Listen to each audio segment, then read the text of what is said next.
Kegiatan ini didukung oleh German Federal Ministry for Economic Cooperation and Development melalui proyek International Alliance Against Health Risk in Wildlife Trade dari Dutch Gesellschaft für Internationale Zusammenarbeit bekerja sama dengan Udayana One Health Collaborating Center atau Udayana OHCC dari September tahun 2024 sampai April 2025. Talk show ini diselenggarakan oleh Global Health and One Health Collaborating Center dari IPB University yang berkomitmen untuk menangani permasalahan perdagangan satwa liar melalui pendekatan One Health. Hari ini kita akan fokus membahas bagaimana kebijakan dan juga upaya rehabilitasi dari kukang-kukang yang sudah ditangkap kemudian dipelihara supaya bisa kembali ke alam liar, juga itu memainkan peran penting dalam perlindungan kukang ya.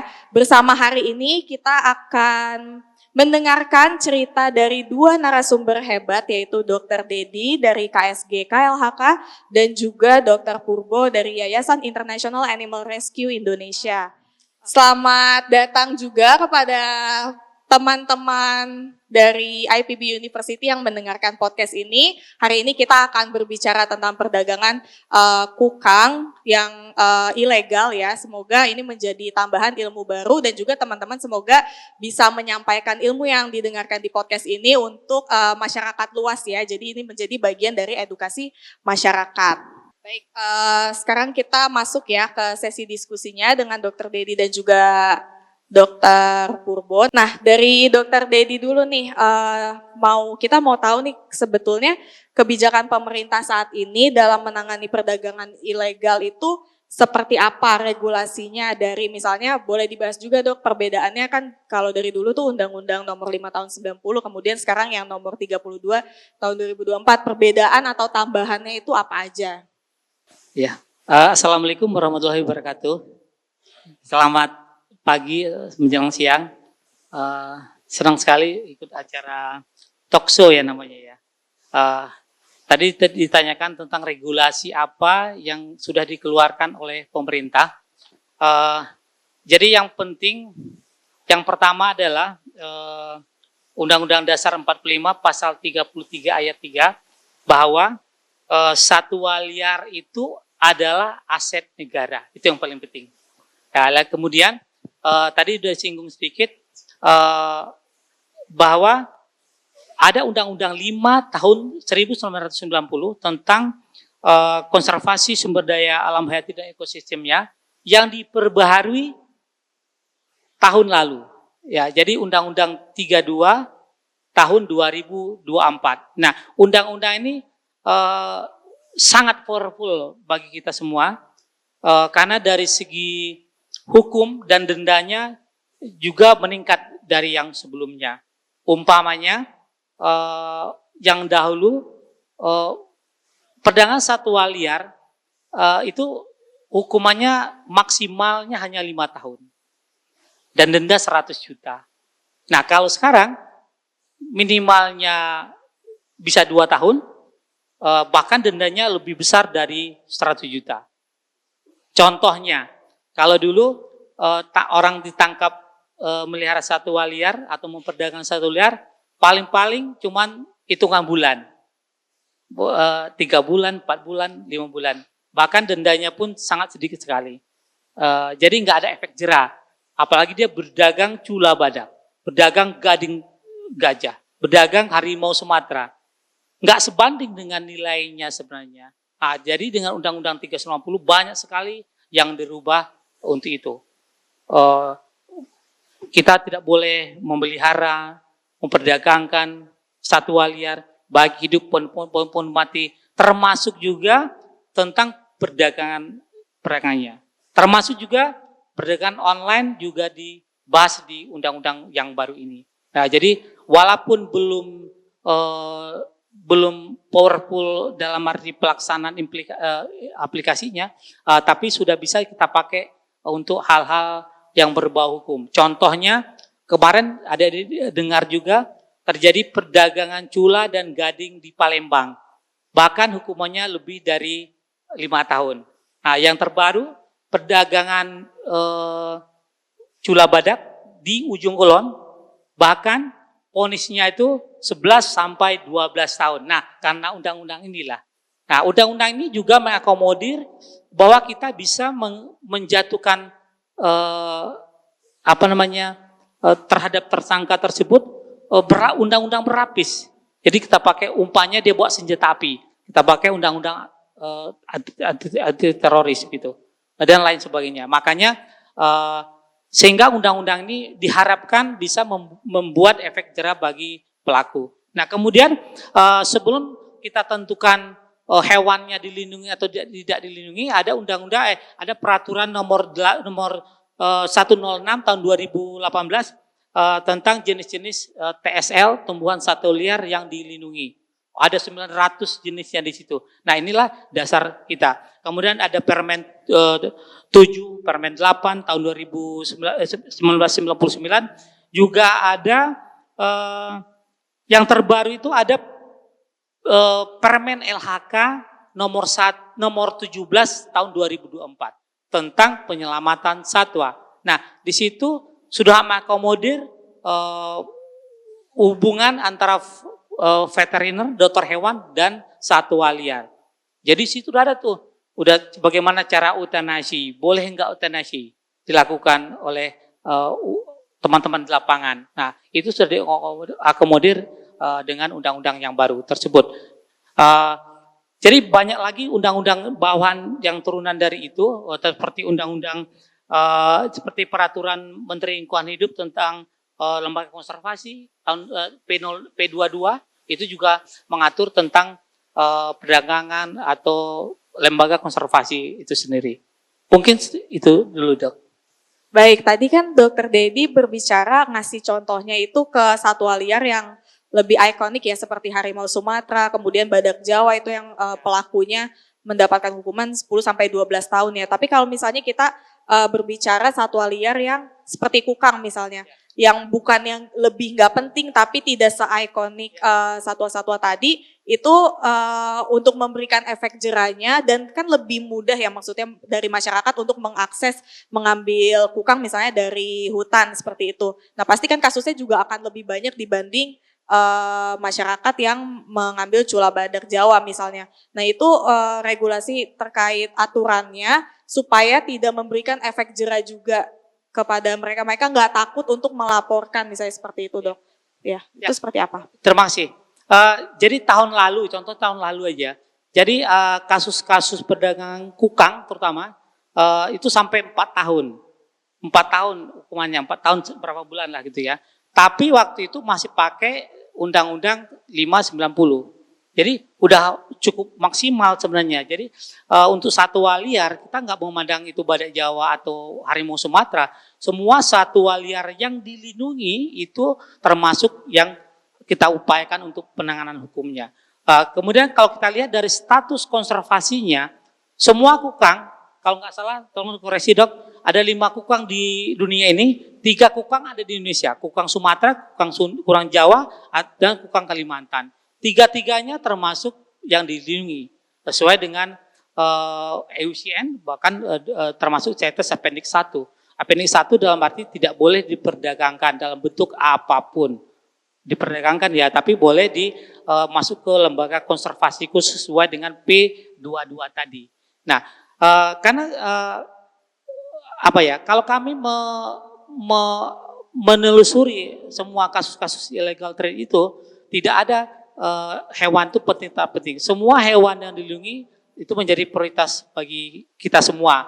Jadi kami berharap juga bantuan dari kawan-kawan semua, bagi NGO, bagi pemerintah daerah, siapapun itu, kita harus bersama-sama menghadapi ini. Karena teman-teman mungkin sudah paham ya, bahwa konservasi itu tidak bisa dikerjakan pemerintah sendiri. Semuanya harus bekerjasama, terutama dengan lembaga-lembaga yang concern terhadap spesies tertentu seperti kukang ini gitu loh. Ya. Baik, jadi seperti itu ya teman-teman, untuk usaha konservasi itu tidak bisa hanya pemerintah sendiri yang bekerja, tapi juga masyarakat harus terlibat, kemudian lembaga dan instansi tertentu juga harus terlibat, termasuk teman-teman mahasiswa ya, jangan pernah capek untuk edukasi masyarakat, teman-teman ya, lagian juga buat apa ya kita memelihara satwa liar selain memang secara perseorangan itu juga dilarang, tapi juga ada potensi penularan satwa liar. Jadi kalaupun kalian misalnya punya sertifikatnya untuk memelihara satwa liar, tapi jangan lupa kalau ada tetap resiko untuk penularan penyakit zoonotik ya teman-teman. Jadi kalau menurut saya sih ya lebih gampang juga miara kucing gak sih? Banyak kucing di kantin udah piara itu aja, lebih lucu juga ngeong-ngeong kerjanya tidur kan.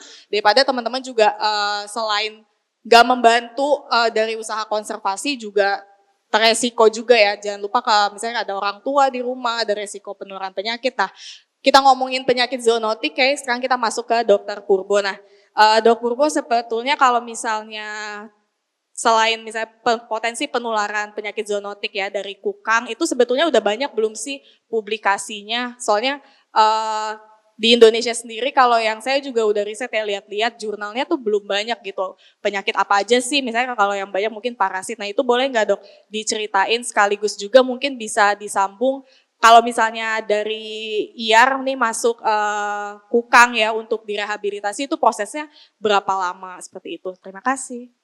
Oke, terima kasih Dok Dedi sama Dok Cecil ya. Kami YARI ya, Yayasan Inisiasi Alam Rehabilitasi Indonesia, mitra pemerintah juga kebetulan baru kemarin merayakan 17 tahun hari jadi kami bekerja untuk konservasi satwa liar terutama primata, kukang secara holistik gitu ya. Kalau kita bicara bagaimana sih potensi penyakit zoonosis, sebetulnya kansnya akan sama seperti satwa liar lainnya, terutama kalau kita bicara primata ya. Kita semua sudah punya konsensus bahwasanya primata itu paling utama yang kita concern adalah TBC, dan tentunya banyak penyakit-penyakit lain ya. Walaupun itu tadi ya, mungkin Dok Cecil udah lihat, coba cari-cari di internet mungkin atau di jurnal-jurnal, belum banyak penelitian-penelitian yang berhasil mengeluarkan statement bahwa si kukang ini bisa menularkan penyakit apa aja ke manusia. Tuh, tapi setidaknya yang paling gampang saja yang kami pernah temukan adalah jenis-jenis parasit seperti ya kecacingan, protozoa, penyakit penyakit kecacingan, protozoa, jamur, Rabies terus juga ya Dok tapi ya? Rabies tentunya Iya. bisa juga gitu, karena kan semua mamalia kan dianggap bisa menularkan rabies, walaupun sepanjang karir saya juga belum pernah nemu itu. Jadi memang yang saya lebih concern adalah kita belum sampai untuk meneliti sejauh itu ke sana gitu, dan semoga itu tidak perlu terjadi itu ditemukan, karena kan semuanya terjadi biasanya karena hasil interaksi antara manusia dengan satwa yang tidak semestinya sehingga akhirnya ketemu gitu. Tapi ya perjalanan berubah kan gitu dengan seiringnya bagaimana manusia hidup dengan alam dan sekitarnya. Terus tadi pertanyaan selanjutnya, bagaimana sih ketika kukang ini sampai di pusat rehab kami ya? Ya itu sebetulnya suatu momen yang tidak diperlukan ya, ada pusat rehabilitasi selama manusia tadi ya memenuhi bagaimana cara berinteraksi dengan baik terhadap satwa liar di alam ya, karena satwa liar seharusnya hidupnya di alam gitu. Tapi ketika ternyata yang tadi kayak Dok Dedi sudah sebutkan ada perdagangan, baik itu dulu online ataupun yang biasa, termasuk juga mungkin yang kalau tadi sambil mau mengoreksi Dok Dedi, kukang di Asia itu di genus Lorisidae dia terpecah jadi dua ya, genus Nycticebus sama genus Loris. Yang Nycticebus itu ada 9 spesies, 7 diantaranya di Indonesia Dok. Memang agak sedikit ini ya, penelitiannya itu cepat sekali terupdate gitu, 7 di Indonesia, 4 di Sumatera, 3 di 2 di Sumatera, 1 di Jawa, sisanya di Kalimantan jenis spesies-spesiesnya gitu. Sementara yang diakuin di Permen masih 3 spesies ya, kukang Sumatera, Jawa, dan Kalimantan, dengan statusnya semua dilindungi di Indonesia, tapi kalau di IUCN itu bervariabel ya, mulai dari vulnerable sampai endangered, critical endangered, terutama yang kukang Jawa gitu. Dan mereka terancam karena habitat yang terdegradasi sama perdagangan ilegal untuk pemeliharaan. Nah, kalau kondisinya ketika sampai di kami ya tentunya semuanya mungkin teman-teman juga paham lah, ada suatu kegiatan namanya karantina ya, ketika semua hewan baru datang suatu fasilitas akan ada masa karantina yang mana itu akan dimulai dengan pemeriksaan kesehatan pertama kali.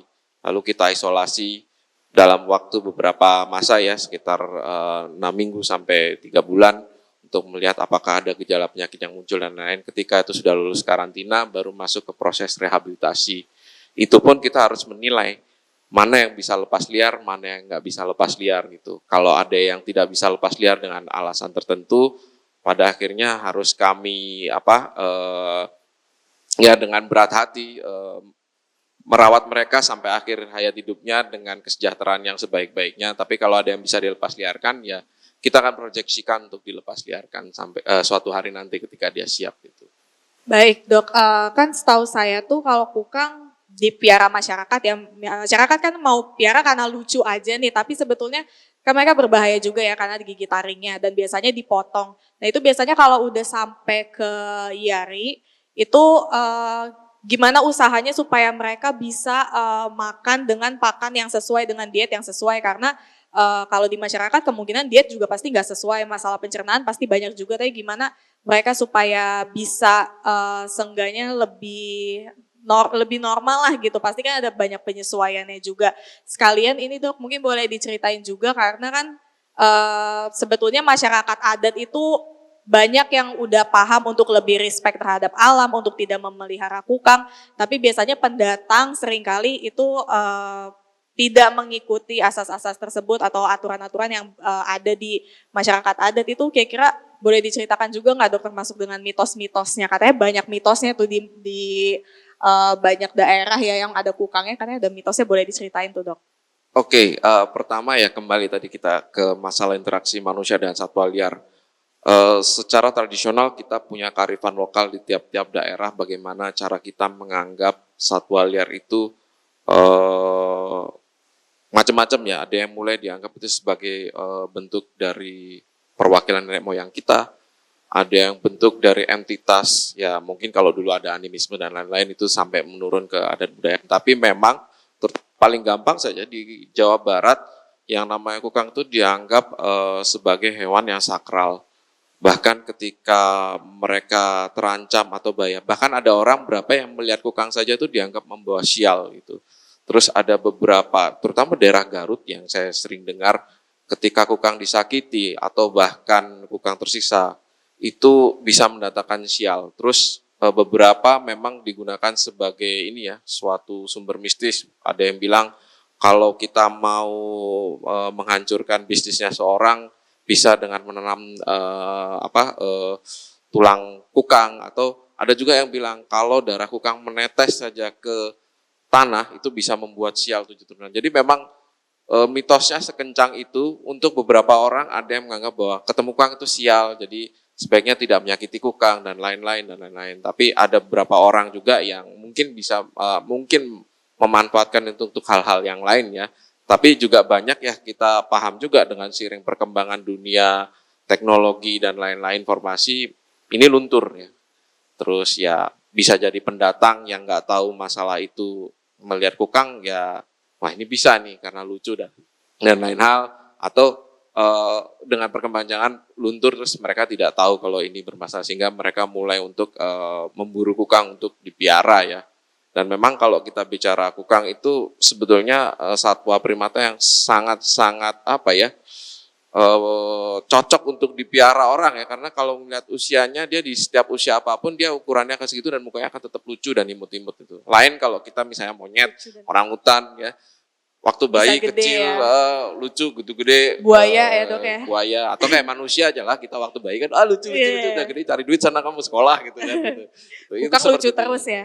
Iya gitu. Nah kalau kukang ini lucu terus dan segala macam. Tapi memang yang berbahaya dari mereka adalah mereka mereka satu-satunya primata berbisa, satu dari beberapa mamalia yang berbisa, sehingga itu yang dianggap berbahaya. Terus kadang-kadang giginya dipotong.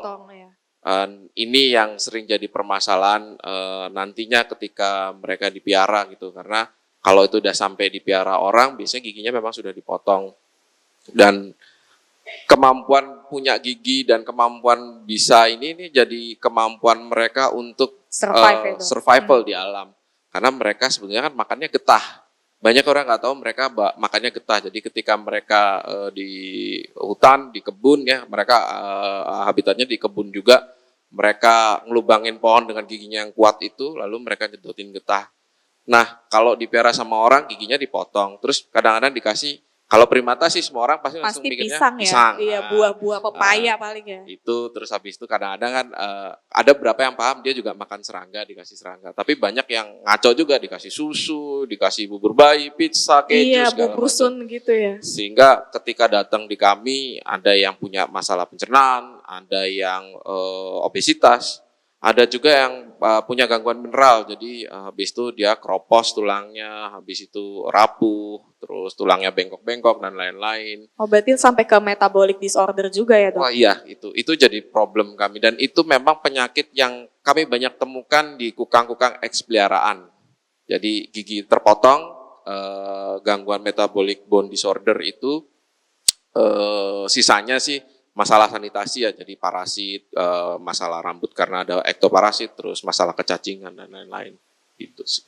Nah itu kalau untuk ininya ya kurang lebih kan teman-teman belajar semua lah ya, bagaimana cara mengoreksi diet, bagaimana memberikan sanitasi yang terbaik, perawatan dan lain-lain. Tapi kalau diet sih tentunya kami menyesuaikan bagaimana di alam ya. Kalau di alam dikasih getah, kami kasih getah juga. Kami nggak kasih buah karena dia tidak makan buah bener juga gitu. Kalau di alam pun mereka makan buah yang kandungan gulanya rendah sama fibernya tinggi. Jadi kita cari substitusinya sama serangga karena memang mereka makan serangga juga gitu.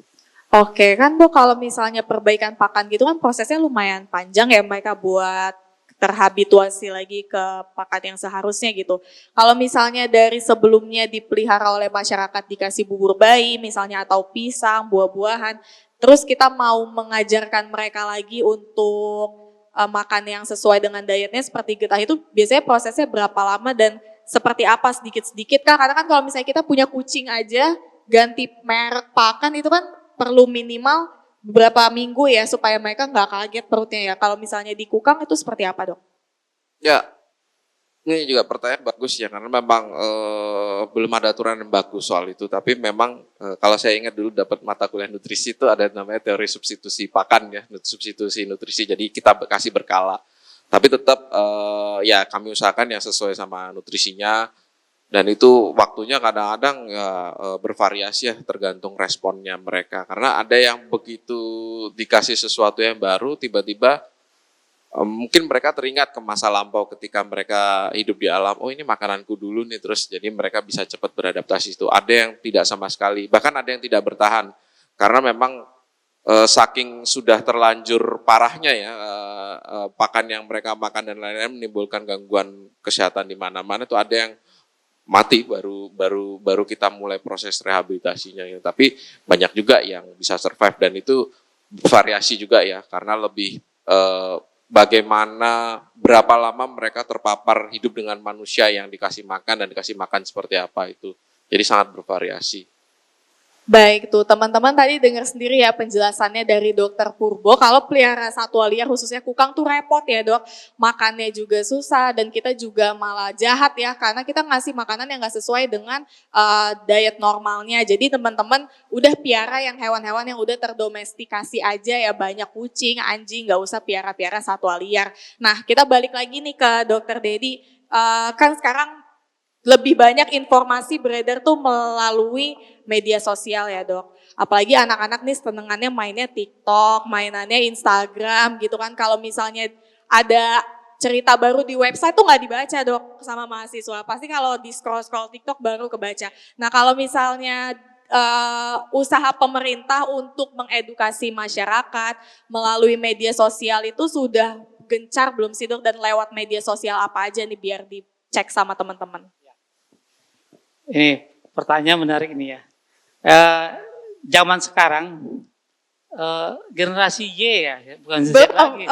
Udah alpha ya sekarang alpha. Iya. Banyak bahasa gaulnya tuh. Ya itu TikTok memang paling tinggi ratingnya untuk perdagangan satwa liar. Kalau dulu di e-commerce udah banyak. Jadi kami lakukan upaya-upaya pencegahan dan pemblokiran blog orang terutama penjual ya. Yang konten-kontennya Konten-konten aneh-aneh penjual. gitu ya dok? Sekarang ini tahun lalu saja hampir 10.000 akun Facebook yang sudah kami take down. Paling banyak ya dok di Facebook ya, Facebook jual? paling banyak, tapi Instagram sama TikTok juga ada, tapi belum sebanyak Facebook.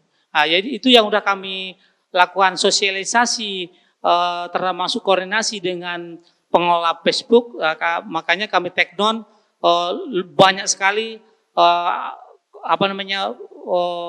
akun-akun yang menjual satwa liar, semua satwa ya, termasuk kukang di dalamnya. Jadi usaha kami itu adalah sosialisasi yang pertama, yang kedua adalah men-take down konten-konten tersebut, yang ketiganya adalah penegakan hukum. Nah ini harus kita lakukan. Jadi kami di penegakan hukum ini tidak bekerja sendiri juga, bekerja dengan teman-teman dari kepolisian, dari TNI, kemudian kawan-kawan NGO juga yang banyak membantu kami dalam penanganan kasus perdagangan satwa. Nah jadi sebenarnya sudah banyak yang kita lakukan, tapi perkembangan media sosial yang begitu pesatnya, kadang-kadang nggak cover gitu loh. Jadi memang harus ada orang yang menangani hal tersebut secara khusus. Ya di kami kan semuanya perdagangan manual, perdagangan di pasar dengan jaringannya, termasuk online juga, itu menjadi tanggung jawab kami juga. Tapi lagi-lagi saya bilang, konservasi itu tidak bisa kita kerja sendiri, harus bersama-sama. Kita bekerjasama. Kalau untuk pedagang kukang, salah satunya kerjasama dengan YARI, dengan WCS. Umpamanya begitu. Kemudian untuk satwa yang lainnya, beda lagi NGO-nya ya dok? NGO-nya. Jadi kami sudah melakukan itu semua, walaupun mungkin belum maksimal, tapi sudah belum optimal saya bilang, tapi sudah maksimal yang kami lakukan. Buktinya sampai Februari tahun ini aja, pedagang kukang masih ada aja. Kemarin di Sumatera Barat ditangkap lagi kukang. Itu temuan online juga dok? Ya, temuan online ada. Oh, iya. Tapi manualnya juga banyak. Jadi yang perdagangan tradisional juga ada. Nah, jadi saya sedikit menambahkan, dikatakan dulu Probo tadi, memang kukang itu banyak mitosnya. Salah satu mitosnya yang saya tahu ada di Waikambas. Waikambas itu kalau ada kukang jalan di kabel atau masuk rumah orang sana nggak mau mengganggunya, nggak mau apa-apa. Jadi bukan karena takut, tapi kepercayaan orang di sana itu kalau kita apa-apain kukangnya kita akan cilaka. Kalau nggak ada apa-apa, nggak apa-apa. Iya, kemarin terakhir ke Waikambas juga kayak gitu diceritain. Jadi kalau mau lihat kukang di Waikambas banyaknya, banyak tuh yang keluar kampung dia. Kemudian dengan sifat omnivora di sebenarnya, dia makan banyak jenis makanan, tapi memang dietnya ada tertentu yang disebutkan Dr. Purbo. Jadi dia bisa makan segala macam sebenarnya, tapi dietnya itu yang diatur itu yang diketahui oleh kita, itu yang kita berikan kepada kukang yang terutama yang kukang peliharaan yang diserahkan kepada kita. Undang-undang terhadap zoonosis dan One Health itu juga sudah ada Permenko PMK nomor 7 tahun 2022. Itu mencakup semua satwa liar di dalamnya juga. Kita harus melindungi satwa liar dari macam-macamnya. Kalau dia kan jenisnya primata sebenarnya dia kan. Jadi walaupun belum banyak penelitian terhadap kukang, terhadap malu-malu, terhadap selororis, tapi prinsipnya dia sama dengan primata yang lain juga. Bisa kena rabies, bisa kena TBC, bisa kena herpes segala macam gitu. Jadi intinya sedapat mungkin kita harusnya tidak memelihara satwa liar gitu. Baik, nah sebelum kita nanti masuk ke sesi Q&A ya, sekalian mau ditambahin dong dok dari Dr. Purbo dan juga Dr. Dedi, kira-kira peran masyarakat untuk membantu pelaksanaan regulasi atau mendukung proses rehabilitasi dan perlindungan kukang itu seperti apa? Dan jangan lupa juga tadi ya sekali lagi saya ingatkan yang Dr. Dedi bilang, pemerintah tuh nggak mungkin bisa melakukan sendiri, dan kita juga dari bagian negara Indonesia kita harus menyayangi ya, merasa memiliki atau sense of belonging dari satwa liar yang kita punya. Jadi teman-teman mahasiswa jangan pernah untuk males ya kalau untuk memberitahu teman-teman, entah itu lewat sosial media atau dari mulut ke mulut, itu karena teman-teman mahasiswa tuh bisa menjadi agent of change. Nah kira-kira kalau menurut Dr. Dedi dan juga Dr. Purbo gimana sih baiknya atau seminimal-minimalnya yang bisa masyarakat lakukan tuh seperti apa? Dok, saya dulu ya. Ya. Jadi yang pertama yang bisa dilakukan oleh teman-teman semua sebagai masyarakat gitu kan. Yang pentingnya kita jangan melihara satwa liar apapun bentuknya. Nggak usah coba-coba ya. Terutama untuk perseorangan ya. Tapi kalau per korporasi seperti lembaga konservasi silakan. Nah, itu ada izinnya lagi ya. Asal mau ngurus ya. Iya, asal mau ngurusnya. Nah, kalau tidak, risikonya akan ditangkap oleh petugas, baik petugas kita maupun kepolisian atau TNI. Nah, karena kami sudah kerjasama juga bahwa tanggung jawabnya itu kan ada di kami kebetulan kementerian kami untuk satwa liar dan untuk kementerian lain lagi tanggung jawabnya. Sebenarnya yang kita urus ini satwa nasional, dia dilindungi undang-undang loh. Udah ada undang-undangnya, tapi masuk Undang-Undang 32 tahun 2024 tadi. Itu sangat bagus untuk melindungi satwa liar. Yang pertama itu, yang kedua disupport pemerintah dalam arti sosialisasinya. Pokoknya kalau ada sosialisasi seperti ini, mudah-mudahan 100 orang yang di sini bisa memberikan informasi kepada keluarganya minimal, kepada pacarnya minimal. Yang dekat-dekat dulu. Ya dekat-dekat dulu. HTS-annya boleh. Iya. Nah itu langkah-langkah itu yang harus dilakukan. Yang berikutnya adalah melaporkan kejadian kalau ada perdagangan satwa liar.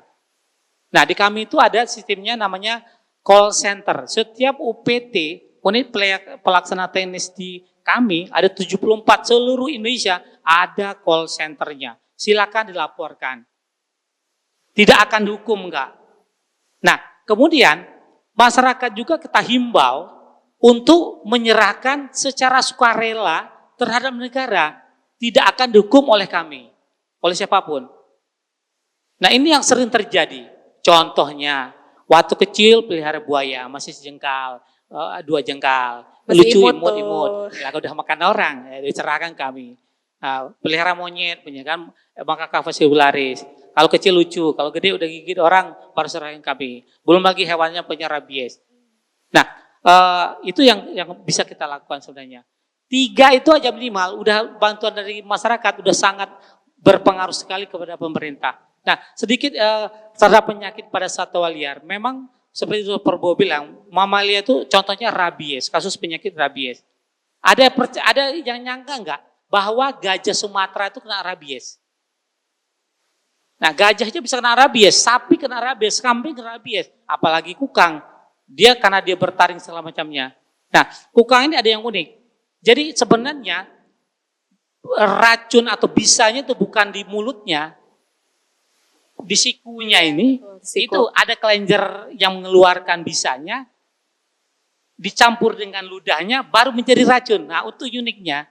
Nah, itu kalau adik-adik belajar tentang itu untuk penelitian silakan, itu boleh tuh, nggak apa-apa. Ada yang minat? Ada yang minat, silakan Bu Dr. Purbo ya. Nah, kenapa kami harus memberikan perlindungan satwa ini terhadap penyerahan satwa, rehabilitasi segala macam ke lembaga-lembaga yang concern terhadap itu, karena kami juga punya keterbatasan. Jadi kami arahkan, mungkin dari PKS-nya, perjanjian kerjasama itu ada apa bidangnya, itu yang kami lakukan sebenarnya. Jadi lagi-lagi kita tuh harus bekerjasama untuk memerangi kejahatan pada satwa liar, gitu Dok. Jangan lupa ya bekerja sama untuk memerangi kejahatan pada satwa liar. Nah kalau dari Dr. Purbo gimana nih Dok? Ya, kami menyadari ya, 17 tahun kami bersama pemerintah bahu-membahu ya menyelamatkan kukang. Di tahun 2012 kami merasa kerjaan kami hampir sia-sia karena setiap kali rescue akan datang lagi. Lepasnya susah, kadang mati, kadang dilepas pun tidak bisa, ini ya dengan tujuan kita pengen kembalikan populasinya kembali seperti semula itu berat. Karena kondisinya udah jelek banget ya Dok. Akhirnya kami berusaha untuk menyelesaikan masalahnya itu melihat suatu masalah secara holistik. Jadi itu yang kami lakukan, konservasi holistik. Kalau bingung masalah konservasi holistik itu apa? Holistik itu secara keseluruhan ya, bukan holistik ini tradisional herbal, bukan. Banyak orang yang salah. Obat Cina ya itu. Kalau holistik ini secara penyeluruhan. Paling gampangnya kita berkaca hari ini kita diundang sama OHCC ya, One Health. Jadi emang berkaca secara One Health ya, secara menyeluruh. Di situ kita melihat Bersinergi ya. secara menyeluruh, jadi tidak hanya rescue, rehab, terus rilis, tapi juga kita tahu permasalahannya karena itu diburu karena misalnya ada habitat yang rusak, lalu ada masyarakat yang butuh kegiatan ekonominya supaya berjalan dengan berburu, lalu ada masyarakat yang suka karena lucu dipiara, dibeli. Habis itu ada lagi mungkin influencer yang pamer-pamer, ini lo lucu, terus orang-orang melihat di sosial media lalu itu ditiru dan lain-lain. Sehingga kita melihat ini lingkaran setannya begitu luas ya. Bahkan itu termasuk ada organisasi ya, kejahatannya terorganisir dari diburu, disetor ke pedagang awal, sampai pengepul, sampai ke bandar itu ada, bahkan bisa sampai ke ekspor dan lain-lain itu ada gitu. Sehingga kita melihatnya harus secara holistik, jadi itu tadi pendekatannya. Penelitian tentu, karena kita tahu tidak banyak penelitian tentang kukang. Kedua, rescue, rehab, rilis jelas itu. Karena itu juga yang menjadi bagaimana kita menangani satwanya, karena itu semua harus dimulai dari legal form yang jelas ya, legal framework yang jelas. Makanya kita juga mendekat ke pemerintah, bagaimana kita mendukung law enforcement, bagaimana juga bersama-sama pemerintah untuk membuat formulasi hukum yang oke gitu kan. Akhirnya jadilah Undang-Undang 32 setelah sekian dekade. Terus habis itu bagaimana kita juga mendukung bagaimana terjadinya law enforcement, terus bagaimana kita mengedukasi masyarakat ya, bahwa itu nggak lucu, memelihara satwa liar itu nggak benar, itu bisa menularkan penyakit, itu nggak animal welfare, bla bla bla. Terus kita memberikan pelatihan baik ke semua yang terlihat yang multi stakeholder. Jadi memang harus semenyeluruh itu gitu. Dan ini yang kami sebut konservasi holistik ya. Kalau istilahnya sekarang mungkin pentahelix ya, istilahnya pentahelix itu. Jadi itu, dan memang tidak bisa sendirian, kita nggak akan bisa menang kalau perang sendirian. Jadi memang harus perang bersama-sama, dan kembali marwahnya itu ya tadi, one health dan one welfare. Karena mau one health, ya kita mau alam satwanya sehat supaya manusia sehat. Tapi bagaimana kita juga pingin alam dan satwanya sejahtera itu bisa terwujud, tapi susah kalau manusia juga tidak sejahtera. Jadi kita harus memikirkan itu semua. Jadi one health, one welfare. Nah itu semangatnya. Dan kalau terakhir sih yang paling gampang buat saya sih untuk masyarakat ya, teman-teman siapapun itu, mulai dari diri sendiri seperti yang kata Dok Dedi bilang, jangan piara satwa liar. Kalau kami punya tagline ya, semenjak fokus untuk mengabdikan diri, melindungi dan melestarikan kukang, kami selalu bilang jangan buru kukang, jangan beli kukang, jangan piara kukang, stop kekang-kukang. Itu yang paling penting. Stop kekang-kukang ya Dok. Dan itu juga berlaku untuk satwa liar lain yang itu, karena setiap perdagangan kukang pasti di situ ada satwa liar lain yang terikut. Baik itu yang tidak penting, yang tidak dilindungi atau yang non-flagship species. Apalagi burung-burung banyak banget ya Dok. Banyak banget. Banyak banget ya. Dimulai dari satu spesies untuk melindungi spesies yang lain juga, walaupun itu bukan flagship species. Oke, keren. Nah ini ngomongin peran masyarakat atau mahasiswa ya dalam memerangi jual beli satwa liar khususnya kukang. Ini saya ada cerita nih, waktu saya mahasiswa dulu, sekarang juga masih mahasiswa sih, tapi waktu S1 dulu, teman saya tuh ada yang karena tahu saya kuliah di kedokteran hewan ya, dia pamer foto ternyata dia piara kukang. Malah pamer, kirain mau saya bilang keren kali ya gitu. Taunya itu malah langsung saya samperin ke kosannya dan saya paksa buat balikin waktu itu ke BKSDA Cibinong Dok gitu. Nah itu sebagai mahasiswa, karena kita tahu apa yang benar, itu kita juga kalau misalnya udah ada teman yang kayak gitu jangan dianggap keren atau apa. Jadi justru kita memang edukasi, dikasih tahu baik-baik, nggak usah dimarahin. Tapi dipaksa tetap, dikasih tahu baik-baik tapi tetap maksa gitu ya. Jadi yang itu yang saya bilang, peran minimal-minimalnya yang menurut saya waktu itu saya bisa lakukan, saya harus ngajarin satu orang ini, semoga itu juga bisa saya ceritakan ke teman-teman dan itu jadi pembelajaran buat kita semua. Seperti itu, tepuk tangan dulu untuk Dok Purbo dan juga Dr. Dedi. Habis ini kita masuk ke sesi tanya jawab ya dengan teman-teman mahasiswa, sesi Q&A. Oke, perkenalkan nama saya Septiana Arum Rosalia dari angkatan 60 atau angkatan 2023. Dipanggilnya SKH. siapa? Rosa. Rosa. Iya. Rosa ya, oke. Dari Sekolah Kedokteran Hewan dan Biomedis, program studi kedokteran hewan.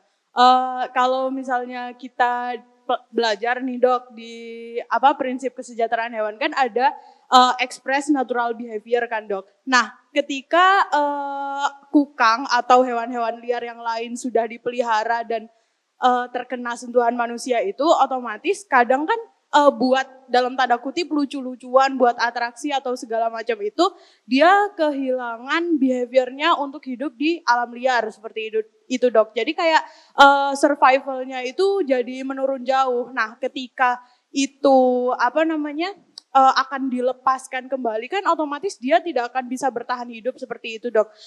Apakah ada langkah-langkah untuk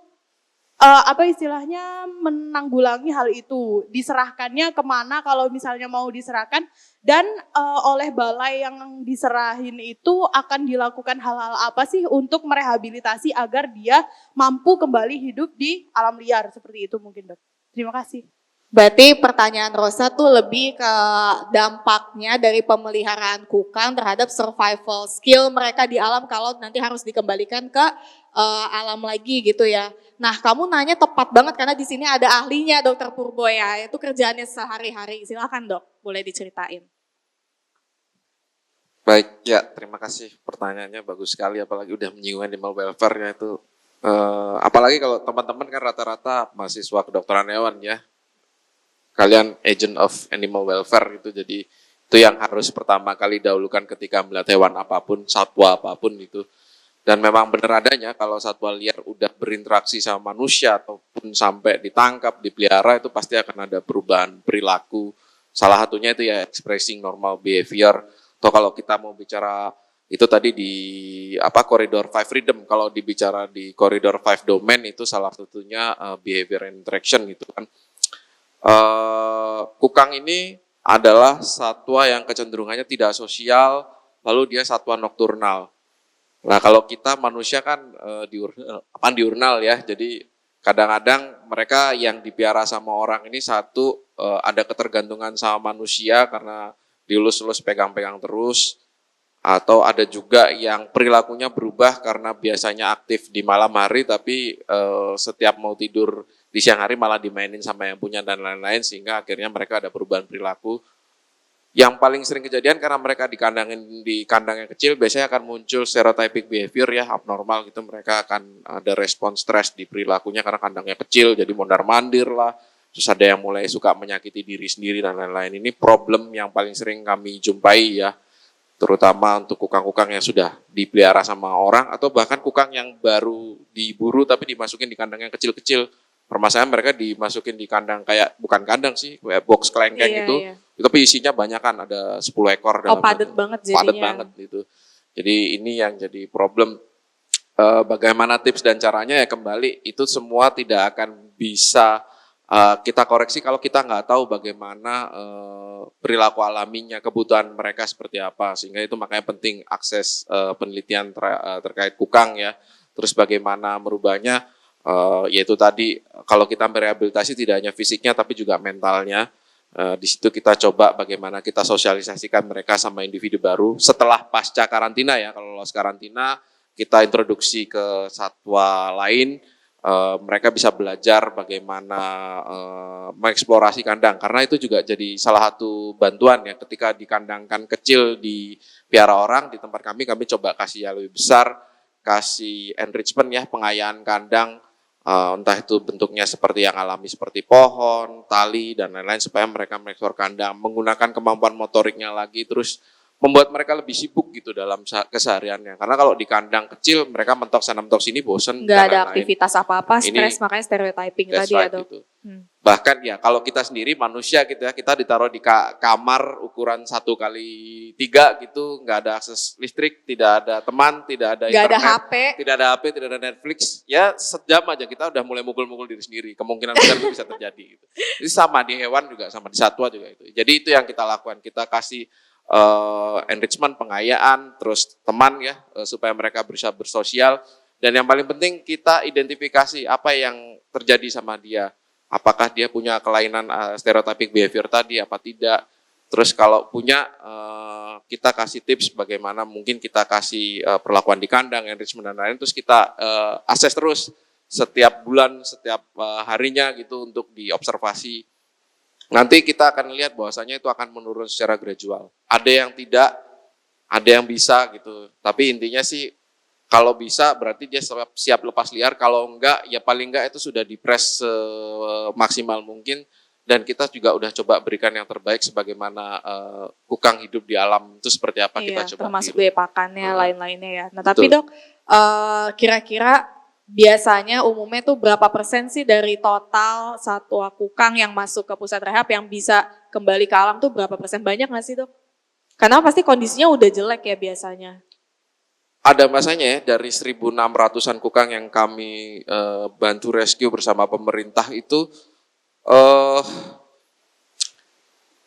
ada masanya mereka tidak bisa dilepas liar karena giginya dipotong. Iya. Itu. Jadi Itu udah nggak bisa survive pasti ya. Itu satu hal yang mereka tidak bisa lepas liar. Tapi ketika giginya lengkap dan lain-lain, itu yang membuat mereka bisa punya kans untuk lepas liar. Sementara saat ini di kandang kami 90% tidak bisa dilepas liar dan akan hidup selamanya di kandang. Berarti cuma 10% aja, 10%. saking sedikitnya itu yang belum potong gigi ya? Iya, itu. Sisanya udah potong gigi semua berarti? Dan tapi memang ini kejadian dari pasca 1 dekade lalu. Di 2017-an tuh peak-peaknya kami ya menggunakan strategi holistik tadi itu sehingga akhirnya rescue-nya makin kecil dan kalaupun yang direscue biasanya yang giginya lengkap. Dan Oke. mereka akan lebih cepat Lebih untuk bisa gampang. lepas liar juga. Oke. Sehingga ada masanya di 1 tahun kita lebih banyak rilisnya daripada satwa yang di kandang. Oh iya, Dan 2017 itu. Ya, bahkan ada kejadian dulu pernah kita ya sekali rescue 300 ekor gitu, itu korban perdagangan ilegal tapi masih fresh. Itu secara gradual hampir butuh waktu 5 tahun untuk bisa rilis semua, tapi ada juga yang nggak bertahan. Berarti maksudnya dalam 1 tahun bisa 300 dan bisa dirilisnya tuh Itu selama 5 tahun? Sekali ya, sekali Oh, rescue. 1 kali rescue? Iya. Kalau nggak salah 2013 itu ya saya lihat angka rescue-nya itu saya belum masuk IAR, tapi itu rescue-nya sekitar hampir 350-an dari 3 kali rescue. Yang 1 Berarti kali banyak rescue-nya itu banget ya? besar-besaran itu. Tapi semenjak itu udah nggak pernah lagi Udah karena nggak. habis itu diberitakan, Oke. ditunjukkan ada sanksinya dan lain-lain. Walaupun hukumannya paling waktu itu masih dikit Dok, masih 6 bulan apa. Tapi itu udah Iya, bikin iya. orang kapok, terus udah bikin orang terstigma, jangan piara kukang lu, gini-gini segala macam. Itu akhirnya Abis itu drastis turun ya ternyata drastis ya? turun. 2015 ke atas kita masih setiap tahunnya ada 100-an ekor. 2020 itu karena pandemi itu dia cukup tinggi juga 150, 2021 90, 2022 60, 2 tahun terakhir 20 ekoran. Oke, berarti bagus banget ya progresnya sebenarnya. Tetap ada tapi jauh-jauh berkurang ya? Dan yang paling penting kondisi kukang yang masuk ke kami itu giginya yang terpotong dengan sengaja ya itu udah hampir nggak ada. Dari dulu itu dia pasti sekitar 30% dari setiap yang kita rescue hingga sekarang tuh cuma 1-2%. Jadi yang kita lakukan tuh sudah on the right track gitu. Oke. Dan semoga ini bisa ditiru untuk spesies Iya. yang lain gitu. Berarti secara apa? holistik. Berarti apa yang dilakukan Dokter Dedi, Dokter Purbo dan teman-teman semua ternyata ada dampaknya ya? Betul. Gak sia-sia selama ini kerjanya ya Dok ya? Small things matter. Small things matter. Oke, terima kasih Dokter Purbo. Kita lanjut ke pertanyaan kedua. Sebelumnya perkenalkan, nama saya Muhammad Iqbal Mutakin, angkatan 61. Izin bertanya Dok, bagaimana sih langkah-langkah atau proses yang tepat untuk melaporkan seseorang yang menjual hewan yang dilindungi? Karena saya sendiri masih suka lihat di pasar online gitu masih banyak yang jualan hewan yang dilindungi. Dan jujur saya juga masih takut untuk melaporkannya Dok, karena masih bingung langkah pertama apa yang harus saya lakukan gitu. Terima kasih Dok. Wah, Minimal bisa di-report tuh. Bisa kan ya? Nemu di Nah, ini. bagus ya, pertanyaan dari Iqbal. Sebagai individu, tadi kan saya bilang kan, sedapat mungkin kita melaporkan ke petugas gitu kan. Sebenarnya laporannya terutama ke kami dulu di UPTB KSDA atau Taman Nasional ada 74 UPT kami itu tersebar di seluruh provinsi. Nanti lihat aja lah di browsing segala macamnya. Maunya di Jakarta, UPT apa di Jakarta, BKSDA Jakarta ada, Kepulauan Seribu ada, Taman Nasional Kepulauan Seribu ada. Ke kami di Direktorat Konservasi Spesies dan Genetik di KLHK di Kementerian Kehutanan juga bisa dilaporkan. Termasuk ke kawan-kawan NGO yang bergerak di bidang hal tersebut seperti Kukang punya ke Dr. Purbo. Dr. Purbo pasti nanti akan melaporkan juga ke BKSDA. Nah, jadi laporan itu yang penting difoto tempatnya di mana nanti akan kami telusuri. Nggak usah takut. Karena kan adik-adik berhubungan dengan UPT kami, dengan kami juga. Bukan dengan orang itu tersebut. Kami nggak akan sebutkan siapa yang melaporkannya. Nah, jadi tolong kalau melaporkan ke call center, ya laporan yang benar-benar ya, jangan laporan ecek-ecek. Nanti kami udah effortnya besar, ternyata laporannya nggak benar. Istilahnya kalau di kami itu pakai A1 lah. Laporan itu agak benar gitu kan. Jadi jangan khawatir, dilaporkan saja. Nanti saya kasih kontak personnya ya, saya kasih call centernya, bisa dihubungi semua. Saya kasih ke penelitian nanti. Call center di kami itu, di seluruh Indonesia ada. Bisa dilaporkan. Nah, tadi sedikit menyinggung ya, kalau pedagang satwa liar, kita ambil contoh, umpamanya jangan kukang. Umpamanya anak orang hutan. Orang hutan umurnya hampir sama dengan kita manusia. Bayangkan, selama 10 tahun kita rawat dia masih anak-anak. Kita harus ganti popoknya, ganti pampersnya, segala macam. Repot sekali, bayangkan. Kalau orang hutan anak-anak itu diambil, itu pasti induknya sudah diambil duluan atau dimatikan duluan. Ngerawatnya sama-sama dengan bayi, rewel kadang-kadang dia. Nah itu sulitnya melihara satwa liar yang seperti itu. Nah, apalagi kukang tadi kan kita ambil nilai positifnya ya. Kukang kan lambat pergerakannya nih. Jadi umpamanya di kukang itu tidak terlalu berpengaruh lah mungkin rehabilitasinya. Tapi sebenarnya berpengaruh juga gimana perilakunya ya. Nah itu kita lepaskan dia di dalam hutan gitu kan. Dia gampang ditangkap, gampang dia nih. Mangsanya juga banyak sekali. Ada biawak, ada harimau Sumatera dilepasin, ada macan tutul di Jawa. Kalau kita lepasin itu harus diajarin terhadap hal itu. Gimana dia menghindari musuh, bagaimana menghindari hal-hal yang berbahaya gitu ya. Jadi intinya sekali lagi janganlah sesekali kita melihara satwa liar. Memang hukuman dan denda yang dahulu di Undang-Undang 590 itu mungkin masih kecil. Orang nggak ada tobat-tobatnya itu, berburu aja terus. Nah tapi dengan undang-undang yang terbaru 32 tahun 2024 ini mudah-mudahan ada efek jerahnya. Kalau dia benar terbukti pedagang satwa liar, apalagi kita juntokan dia dengan pasal yang lain, minimal 2 tahun dia di penjara. Dan dendanya bisa sangat besar sekali. Jadi dia tobat melihara satwa liar, termasuk berburu. Nah itulah makanya untuk sosialisasi perburuan satwa liar ini harus kita dengungkan sebanyak mungkin lah, sesering mungkin juga. Kadang-kadang target audiensi kita berbeda ya. Makanya kita mau sosialisasi awareness terhadap perlindungan satwa, terutama perburuan. Kalau pengalaman kami, jangan pernah memberikan itu kepada orang tua, orang-orang dewasa. Musuh anak-anak yang paling bagus sebenarnya. Karena anak-anak kan jiwa anak-anaknya masih muncul lah gitu kan. Masih bisa didoktrin ya, Jangan berburu satwa karena satwa itu berbahaya, satwa itu dilindungi, itu anak-anak harusnya memberitahukannya. Kalau orang yang tua nggak peduli dia tuh mitos apa, udah nggak mau denger ya buru aja dia, gitu loh. Gitu ya, Mas. Makasih. Caranya gampang, lapor saja kami. Gak usah takut, berarti abis ini Iqbal boleh ya bantu ngelaporin lagi kalau misalnya nemu secara manual ataupun di online ya. 60 SKHB, saya ingin bertanya terkait kayak case di lapangan itu perburuan kukangnya seperti apa? Karena kan kalau misalnya monyet ekor panjang atau orang utan, dia kan habitatnya dirusak, induknya bahkan dibunuh gitu.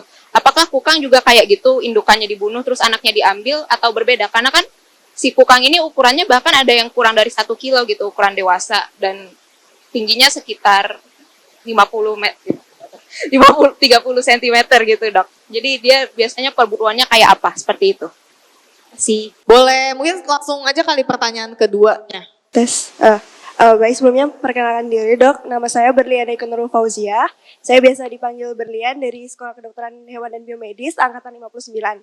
Nah, saya izin mengajukan pertanyaan ke Dok Dedi. Tadi waktu statement di akhirnya, beliau ada mention tentang racun di kukang ya dok. Nah, saya tadi sempat baca kalau racun di kukang itu ada di kelenjar brachialisnya. Nah, itu sebenarnya seberapa bahaya sih dok racunnya itu, dan adakah tingkat kejadiannya di Indonesia itu sudah seberapa banyak. Dan saya juga sempat baca tadi, kalau kukang itu di kukang betina, dia sempat mengoleskan si racunnya itu untuk anaknya. Apakah sebagai perlindungan dirinya atau ada alasan lain, dan kenapa harus dioleskan, Dok? Dan itu tuh pada dia anak-anak, apakah dia belum bisa menghasilkan racunnya di kelenjar brachialisnya gitu, Dok? Apakah? Oh ya, oke. Jadi pertanyaan pertama tadi dari Tiara itu terkait penangkapan kukang ya, seperti apa prosesnya, apakah induknya juga harus dibunuh dulu untuk mendapatkan anaknya karena ukurannya kecil dan sebagainya, itu berarti ke Dokter Purbo ya, akan dijawab Dokter Purbo. Dan pertanyaan dari Berlian tadi ke Dokter Dedi terkait racun kukang ya, bahayanya seperti apa, kasus di Indonesia sudah berapa banyak laporannya, kemudian kalau di anaknya itu sebagai pertahanan tubuh atau bagaimana ya yang dioleskan oleh induknya, seperti itu ya. Belum ada atau gimana? Oke, terima kasih. Silahkan boleh dari Dok Purbo dulu. Baik, oke. Tadi siapa ya? Tiara ya? Tiara ya.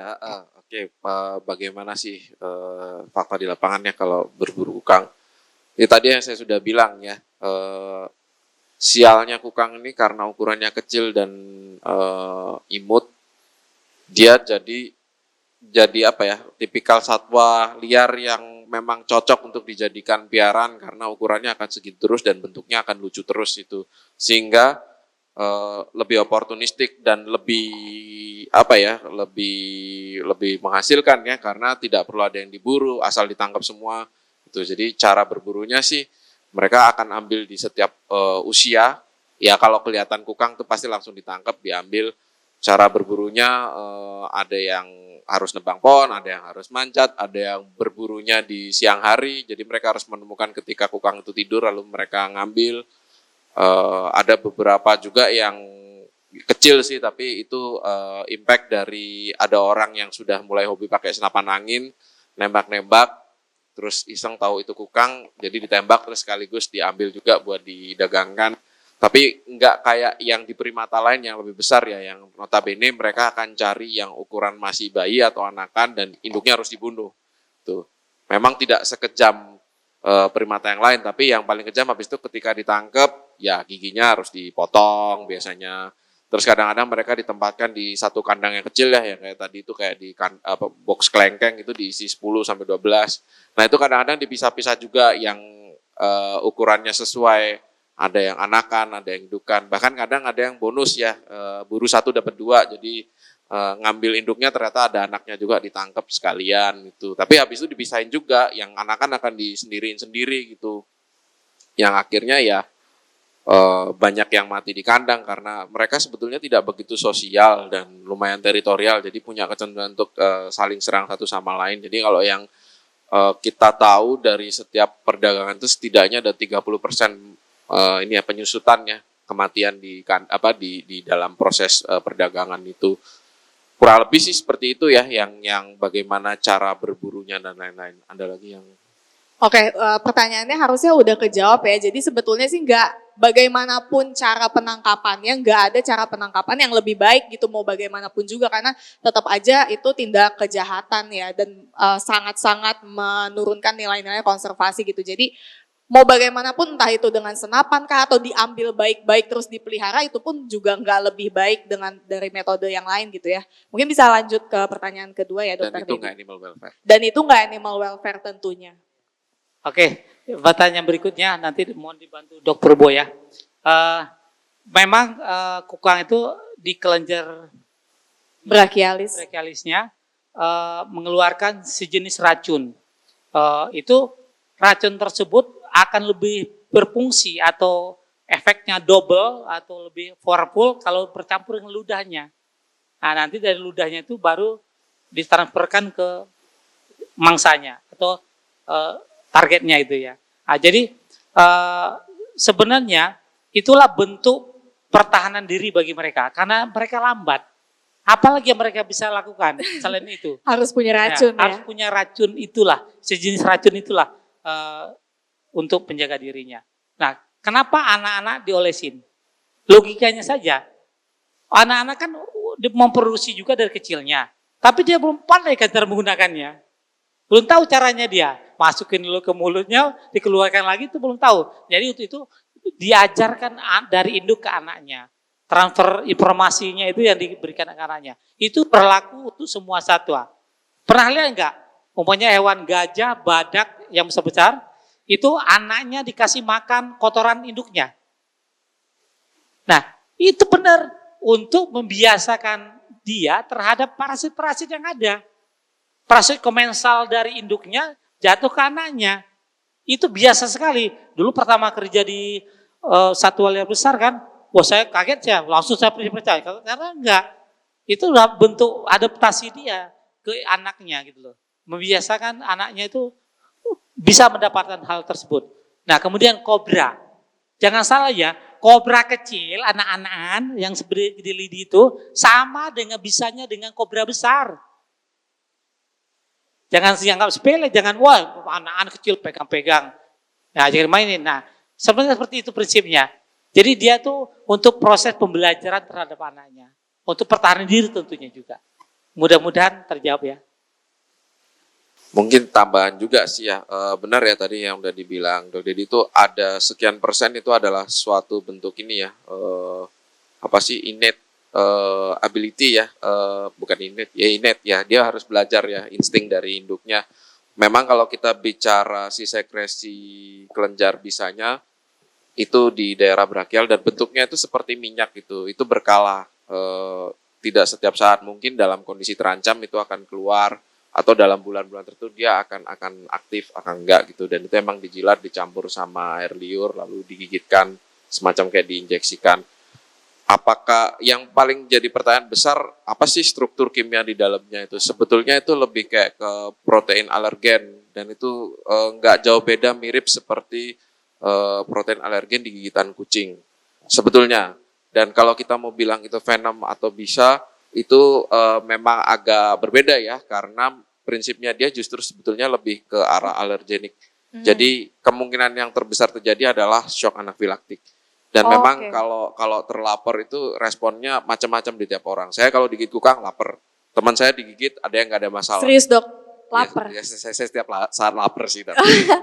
Ya, terus ada juga kiper saya yang sudah sekian tahun digigit kukang, hingga satu saat, satu malam, dia bersama 3 teman lainnya harus handle satu kukang yang agak galak ya. Agresif ya. Semuanya kena gigit. Tapi yang menunjukkan reaksi dia, yang tiba-tiba dia suaranya makin kecil, terus dia tiba-tiba suaranya benar kecil, suara saya kok hilang ya gitu. Habis itu, terus dia udah mulai sesak napas, nah itu udah ada tanda-tanda shock anafilaktik. Iya, berarti emang tanda-tandanya shock anafilaktik banget ya kayak gitu. Macam-macam, ada yang bengkak, mual, dan lain-lain ya, ada yang sampai infeksi, dan kalau itu digigitkan ke konspesifik, biasanya lukanya jadi luka nekrotik. Termasuk kalau untuk yang dioleskan ke anaknya itu juga sebagai sarana perlindungan, karena dia menimbulkan aroma tertentu yang memang tidak disukai untuk predator dan lain-lain. Dan memang mereka punya kebiasaan namanya parking infant, jadi si induk akan ada waktunya itu naruh si bayinya di satu tempat untuk cari makan, lalu diambil jemput lagi. Gitu. Kayak disuruh belajar sendiri gitu ya? Lebih kayak ibunya mungkin keberatan ya mau cari makan. Oh, me time maksudnya ibunya. Me time, dan memang ini ya mereka tidak terlalu sosial. Jadi kalau di individu lain ada yang jantannya ikut ngurusin anaknya, ini betinanya kadang habis itu displace dia ngurusin anaknya sendiri. Seperti itu.